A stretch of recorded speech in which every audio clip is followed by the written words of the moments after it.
Hello everyone, and welcome to my channel. My name is Aisha Khan, and I am the main character in the story I am about to share with you today.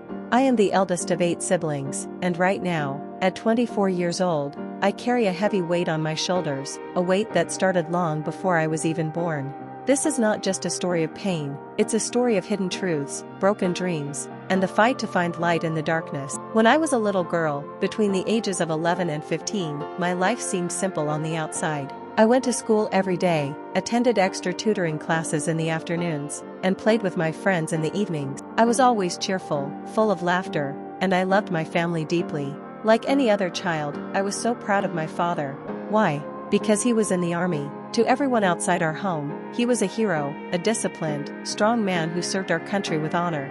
Our relatives would praise him all the time. They said things like, "What a great man. He protects the nation and still raises 8 children so well." Society looked up to him as the perfect father, the ideal family man. But you know what they say, every coin has 2 sides. One side is shiny and bright, but the other is dark, rusty, and full of ugliness. That dark side was the one we lived with every single day inside our home. No one outside knew the truth. They saw the uniform, the medals, and the respect. We saw the anger, the beatings, and the tears. Today, I want to pull back the curtain and show you what really happened. This is my story, our story, the pain of 8 children and the lies hidden behind a soldier's uniform. Let me take you back to where it all began. This isn't just about me, it's about my mother, my siblings, and the cycle of hurt that has trapped us for years. As I share this, I hope it helps someone out there who might be going through the same thing. Stick with me, because my story doesn't start with me. It really begins with my mother, a young woman full of hopes and dreams. She was an educated girl from the city, smart and kind-hearted. She had gone to school, learned to read and write well, and even dreamed of becoming a teacher one day.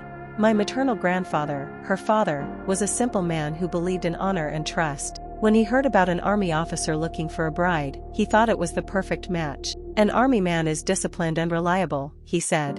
"He will take good care of my daughter." So, he arranged the marriage quickly. My mother was very young, just 18 years old, when she got married. She left her city home with excitement in her heart, thinking she was starting a new, happy life. But reality hit her like a storm.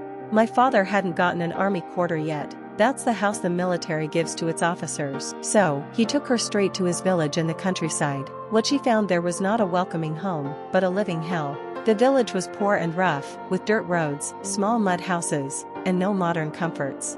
My father's family, my paternal grandparents, uncles, aunts, and cousins, were waiting for her. But they weren't kind. They were cruel, uncultured, and full of jealousy. From the very first day, they treated her like an outsider. They wouldn't give her food. She would sit hungry while they ate in front of her, laughing and whispering.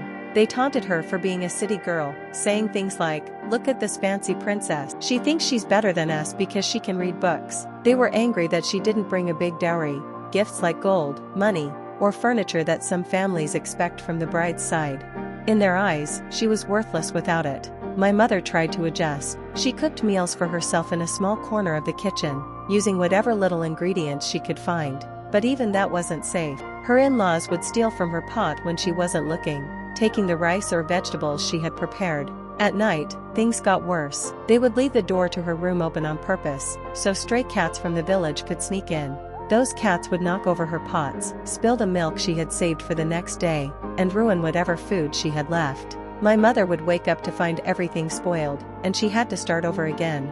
She cried alone in the dark, wondering why her new family hated her so much. She held on to one hope, that soon, my father would get his army quarter, and they could move away from the village. She dreamed of a clean home in the city, away from the cruelty.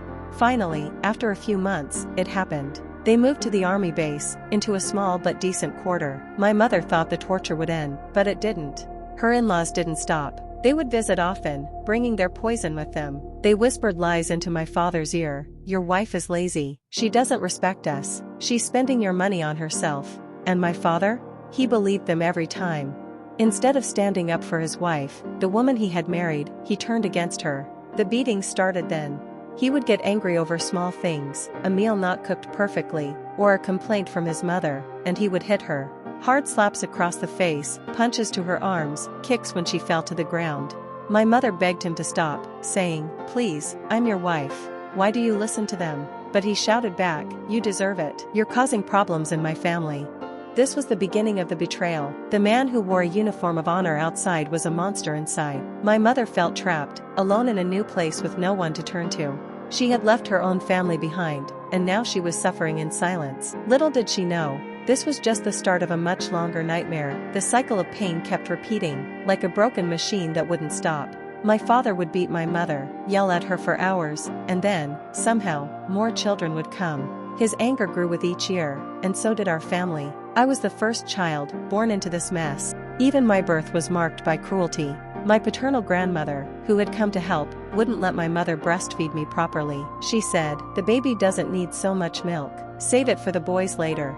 I cried from hunger as a newborn, and my mother wept, feeling helpless. My mother endured it all. She gave birth again and again, 8 times in total. Why so many children? It wasn't out of love or a desire for a big family. No, my father's reason was cold and selfish. In the army, officers get extra money for each dependent. That's allowances for wives and children.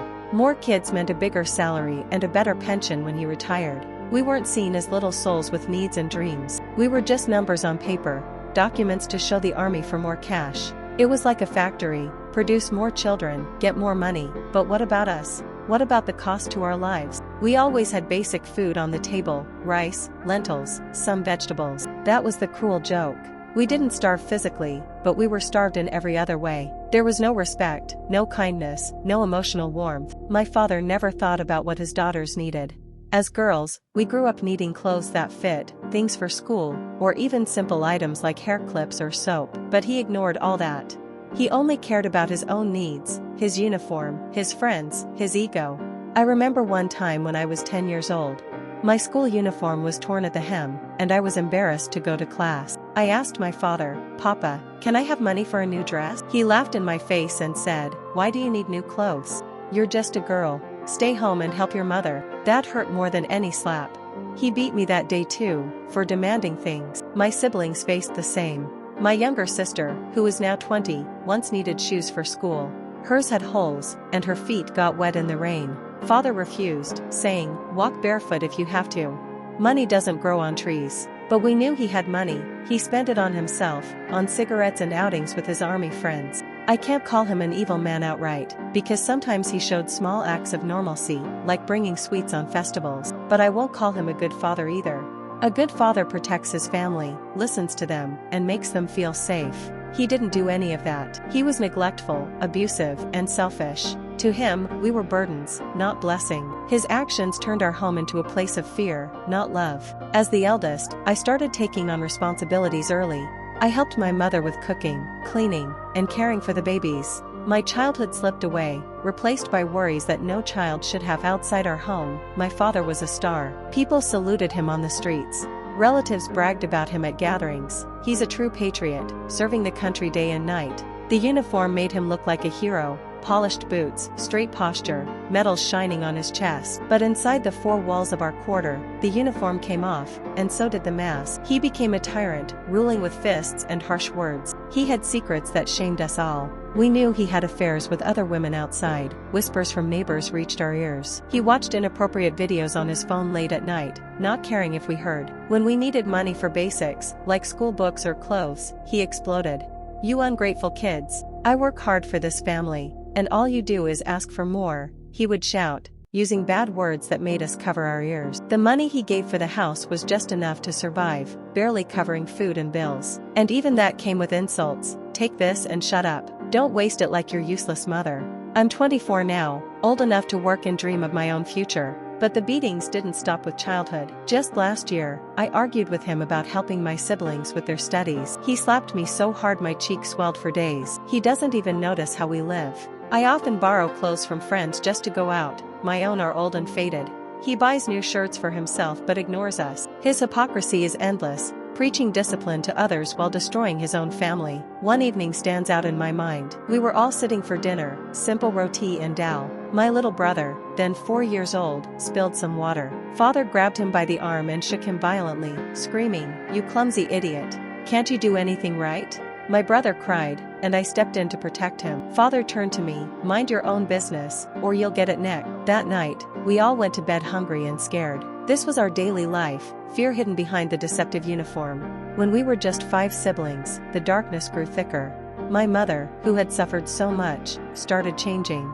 She became quiet, distant, like a shadow of herself. We suspect it was black magic, something evil done by jealous relatives, maybe through spells or curses. It sounds unbelievable, but in our culture, people believe in such things. Suddenly, she couldn't get out of bed. She stared at the wall for hours, not speaking, not eating. Doctors gave her strong medicines for sleep and mental health issues, pills that made her drowsy and numb.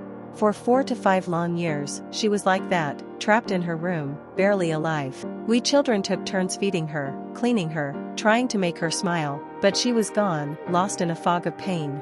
"Mama, please talk to me," I would whisper, holding her hand. She just looked away, tears in her eyes. Her spirit was broken by years of abuse, betrayal, and loneliness. The doctors called it severe depression, but we knew it was more, the weight of a life destroyed. Now, she's better medically, she takes fewer pills and can move around the house, but the depression still hangs over her like a black cloud. She smiles rarely, speaks softly, and often sits alone, lost in thought. This darkness didn't stop with her, it spread to all of us. Every sibling feels it. My 22-year-old brother stays in his room, avoiding everyone. My 18-year-old sister cries at night, saying she feels worthless. Even the youngest ones, at 9 and 5, have nightmares and cling to me for comfort. As the eldest, I suffer the most. I feel responsible for everyone. I worry about their futures, their mental health, and how to escape this cycle. Depression hits me in waves. Some days, I can't get out of bed, feeling hopeless. Why us? I ask myself. What did we do to deserve this? But I push through, for them. This black cloud has stolen our joy, turning our home into a silent prison. Today, there are 8 of us, 4 girls and 4 boys, ages from 5 to 24.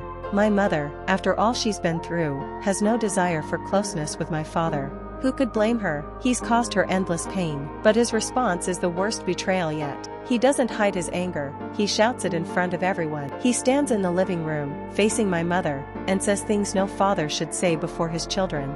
"I need a second wife," he declares loudly. "You won't sleep with me, so I'll find someone who will." The eldest is me, a 24-year-old woman, and the youngest are my 9-year-old sister and 5-year-old brother. They hear every word, their eyes wide with confusion and fear. He has no shame. He threatens divorce all the time. "If you don't do what I want, I'll leave you and marry again. You and these kids can fend for yourselves. Why bring 8 children into the world if you can't love them? Why subject us to this mental torture?" We cry together at night. My little sister asks, "Dee Dee, will Papa really leave us?" I hug her and say, "No, we'll be okay." But inside, I'm breaking. Our peace is shattered. We live in fear, of fights, of abandonment, of more pain. This is the final betrayal, turning our home into a... This is my reality, our story, the pain of 8 children behind a father's uniform. But the ending isn't written yet. I am Aisha Khan, and I refuse to stay silent anymore. This isn't just my family's tragedy, it's the story of many daughters and families trapped in respectable facades that hide abuse. The moral is clear. A uniform is not a man. Discipline and honor must show in how you treat your family, not just your job. True bravery is protecting your loved ones, not hurting them. Children are souls, not subsidies. Parenthood should come from love and responsibility, never for money.